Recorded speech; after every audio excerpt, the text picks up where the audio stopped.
Selanjutnya kita masuk pada materi yang terakhir, yaitu industri sabun dan deterjen. Industri kimia terbagi menjadi petrokimia, agrokimia, farmasi, polimer, cat, dan oleokimia. Sumber-sumber industri oleokimia terbagi menjadi dua, yaitu nabati dan hewani. Macam-macam industri oleokimia: blueben, bimoli, sabun, gliserin, dan make up. Awal sejarah sabun. Awal tahun 2800 Masehi, bangsa Babilonia lemak hewan tambah abu kayu menghasilkan sabun. Pada tahun 1550 Masehi, masyarakat Mesir kuno sabun untuk keperluan membersihkan badan dan sanitasi.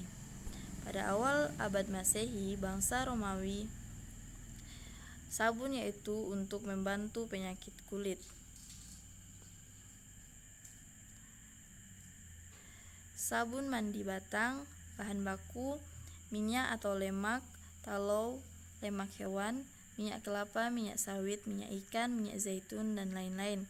Alkali: kaustik soda NaOH, soda as Na2CO3, sodium silikat Na2SiO3, sodium bikarbonat NaHCO3, trisodium fosfat.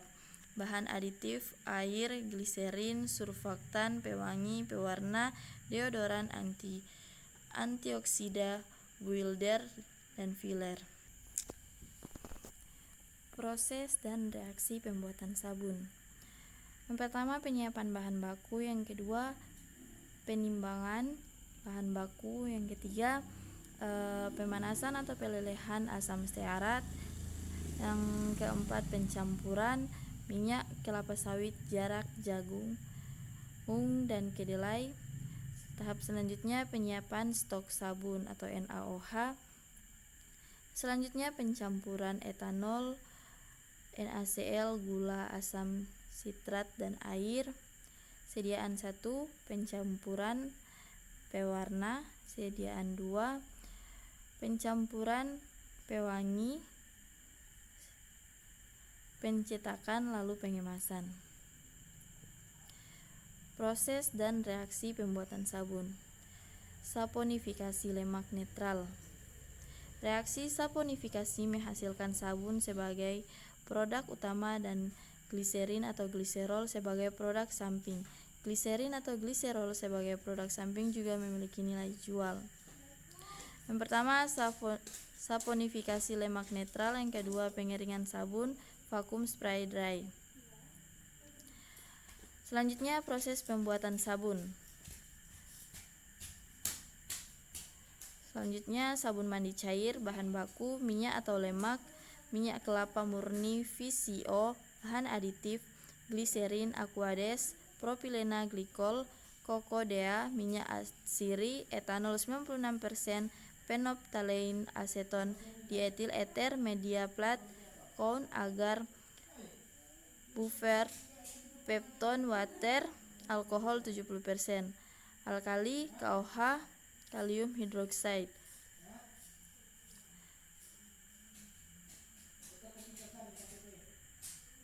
Selanjutnya, proses dan reaksi pembuatan sabun.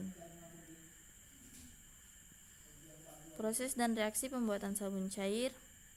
Minyak VCO 75 gram dipanaskan pada suhu 75 derajat Celcius. Selanjutnya dicampur dan diaduk dengan KOH 52,5 gram pada suhu 75 derajat Celcius. Selanjutnya, pasta sabun Clarite test dicampur dan diaduk dengan gliserin 10,25 gram, aquades 134,29 gram, propilen glikol 22,5 gram pada suhu 75 derajat Celcius. Selanjutnya dicampur dan diaduk pada suhu 40 derajat Celcius, yaitu kokodea 5,46 gram. Selanjutnya dicampur dan diaduk pada suhu 40 derajat Celcius minyak atsiri dan menghasilkan sabun cair. Lalu diaduk dan dikaring 24 jam. Kemudian selesai. Selanjutnya yaitu proses pembuatan sabun cair. Selanjutnya deterjen. Bahan baku, bahan aktif sodium laurin sulfonat. Bahan penunjang deterjen adalah soda abu Na2CO3. Bahan pengisi sodium sulfat Na2SO4. Alkali kaustik soda NaOH, soda as Na2CO3. Bahan aditif CMC, karboksil metil selulosa, surfaktan. Proses pembuatan deterjen. Campurkan bubuk sabu putih dengan bikarbonat natrikus, kaustik soda, dan biboras tatrikus. Kemudian tumbuk atau gilas sampai kering dan halus. Kemudian masukkan bibit minyak wangi, kemudian aduk hingga merata. Jemur adonan tadi hingga benar-benar kering, kemudian diayak dan ambil yang paling halus atau bubuk. Proses dan reaksi pembuatan deterjen. Pertama, reaksi sulfonasi.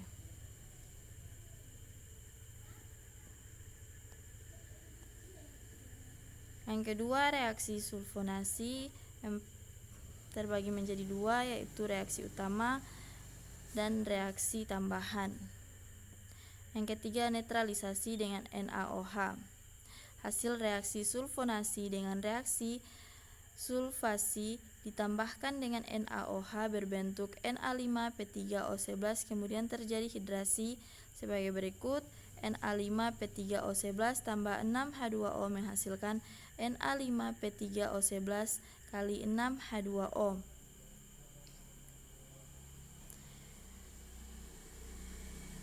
Selanjutnya, gambar pembuatan deterjen dalam industri. Selanjutnya, pencemaran dan pengelolaan limbah industri sabun. Industri sabun menghasilkan limbah berupa minyak lemak, soap, gliserin, NaCl, dan H2O. Untuk mengurangi pencemaran lingkungan, dilakukan pemisahan soap gliserin dari campuran limbah tersebut. Soap gliserin dibuat menjadi triasetin gliseril triasetat dengan menggunakan proses asetilasi memerlukan variabel suhu, kecepatan, dan waktu pengadukan. Pembuatan triasetin digunakan untuk mengurangi pencemaran lingkungan, menambah wawasan, serta digunakan dalam industri kosmetik, obat-obatan, fiksasi dalam sabun, dan lainnya. Itulah presentasi dari mata kuliah kimia industri. Lebih dan kurangnya saya mohon maaf. Wabillahi taufiq wal hidayah. Wassalamualaikum warahmatullahi wabarakatuh.